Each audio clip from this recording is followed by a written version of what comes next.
ಈ ರೀತಿಯಾಗಿ ಹೇಳಲ್ಪಟ್ಟಿದೆ. ಶ್ರೋತ್ರಮಧ್ಯಾತ್ಮ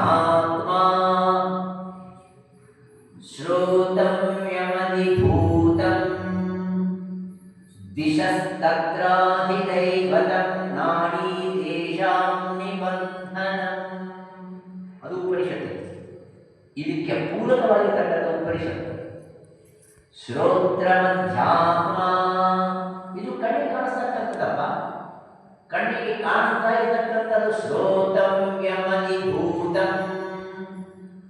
ಶಬ್ದಗಳನ್ನು ಸೆಳೆದುಕೊಳ್ಳತಕ್ಕಂಥದ್ದು ಇನ್ನೊಂದು ಶಕ್ತಿ ಒಳಗಿದೆಯಪ್ಪ. ಅದನ್ನು ನಾವು ಇಂದ್ರಿಯ ಅಂತೇವೆ. ಆ ಇಂದ್ರಿಯ ಆಕ್ಟಿವೈಸ್ ಆಗಬೇಕಾದ್ರೆ, ಕೆಲಸ ಮಾಡಬೇಕಾದ್ರೆ ಅದಕ್ಕೆ ಇನ್ನೊಂದು ಶಕ್ತಿ ಇರಬೇಕು. ಆ ಶಕ್ತಿ ಇದ್ದರೆ ಇಂದ್ರಿಯ ಕೆಲಸ ಮಾಡೋದು.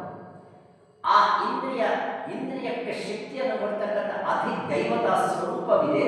ಆ ಅಧಿದೈವತಾ ಸ್ವರೂಪವನ್ನು ದಿಶಸ್ತತ್ರಾಹಿ ದೈವತಂ, ದಿಕ್ಕೆ ದೇವತಾ ರೂಪಕವಾಗಿ ಆ ದಿಕ್ ದೇವತೆಗಳಿಂದ ಸ್ಫೂರ್ತಿಯನ್ನು ಪಡೆದು ಇಂದ್ರಿಯವು ಶಬ್ದವನ್ನು ಸ್ವೀಕಾರ ಮಾಡತಕ್ಕಂಥ ಒಂದು ಕೆಲಸವನ್ನು ಕಿವಿಗಳ ಮೂಲಕ ಮಾಡ್ತಾ ಇದೆ. ಅಂದರೆ ಮೂಲತಃ ಯಾವುದಿದೆ? ಮೂಲತಃ ಇರತಕ್ಕಂಥದ್ದು ದಿಕ್ ದೇವತಾ ರೂಪ. ಇಲ್ಲಿ ದಿಕ್ ದೇವತಾ ಅನ್ನೋದೊಂದು ಹೆಸರು ಅಷ್ಟೇ. ಅದು ನೀವು ತಗೋಬೇಕಾಗಿದ್ದ ದೇವತಾ ಸ್ವರೂಪವಿದೆ. ದಿವ್ಯವಾಗಿರ್ತಕ್ಕಂಥ ಪ್ರಕಾಶರೂಪಕವಾಗಿರ್ತಕ್ಕಂಥ ಆತ್ಮಸ್ವರೂಪವನ್ನೇ ದಿಕ್ ದೇವತಾ ಅಂತಂದು ಹೇಳ್ತಾರೆ. ಹಾಗಾಗಿ ಕಾರ್ಯ ಕಾರಣವನ್ನು ನೀವು ಅರ್ಥ ಮಾಡಬಹುದು. ನೀನು ನಿನ್ನ ದೃಷ್ಟಿ ಕಾರ್ಯದೃಷ್ಟಿ ಇರುತ್ತೆ ಹೊರತು ನಿನ್ನ ದೃಷ್ಟಿ ಕಾರಣ ದೃಷ್ಟಿ ಇಲ್ಲ.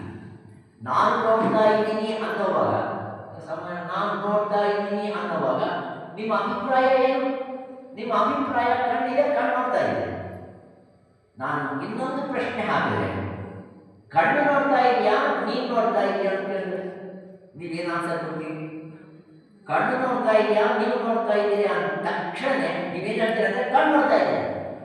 ಆದರೆ ನೀನು ನೋಡ್ತಾ ಇದ್ದೆ, ನಾನು ಕಣ್ಣು ನೋಡ್ತಾ ಇದೆ, ನೀನು ನೋಡ್ತಾ ಇಲ್ವಾ? ಆಹಾ, ನನ್ನ ಕಣ್ಣೆ. ಅವಾಗ ಅರ್ಥ ಆಗುತ್ತೆ ನಾನು ಬೇರೆ, ನನ್ನ ಕಣ್ಣು ಬೇರೆ. ಇವಾಗ ನೀವು ನಾನು ಅನ್ನೋದಕ್ಕೂ ಕಣ್ಣು ಅನ್ನೋದಕ್ಕೂ ಯಾವುದು ಡಿಪೆಂಡೆಂಟು, ಯಾವುದು ಇಂಡಿಪೆಂಡೆಂಟ್? ಕಣ್ಣು ಅನ್ನೋದು ಡಿಪೆಂಡೆಂಟು, ಮತ್ತೆ ನಾನು ಅನ್ನೋದು ಏನು? ಇಂಡಿಪೆಂಡೆಂಟ್. ಹಾಗೆ ವಾಕ್ಗಳಿಂದ ನಾನು ವಚನವನ್ನು ಮಾಡ್ತಾ ಇದ್ದೀನಿ ಅಂದರೆ ವಾಕ್ಯ ಮಾತಾಡೋದು. This is N instrument. This is only N instrument. ಅದಕ್ಕೆ ಹಿಂದೆ ಮಾತನಾಡಿಸ್ತಕ್ಕಂಥ ಇನ್ನೊಂದು ಚೈತನ್ಯವಿದೆಯಲ್ವಾ, ಆ ವಕ್ತವ್ಯವನ್ನು ಮಾಡಿಸ್ತಕ್ಕಂಥದ್ದು ಇಂದ್ರಿಯವಾಗಿ ಇಂದ್ರಿಯ. ಗುರು ಹೇಳ್ತಾ ಇದ್ದಾನೆ, ದೃಷ್ಟಿ ಕಾರ್ಯದೃಷ್ಟಿ ಅಲ್ಲ.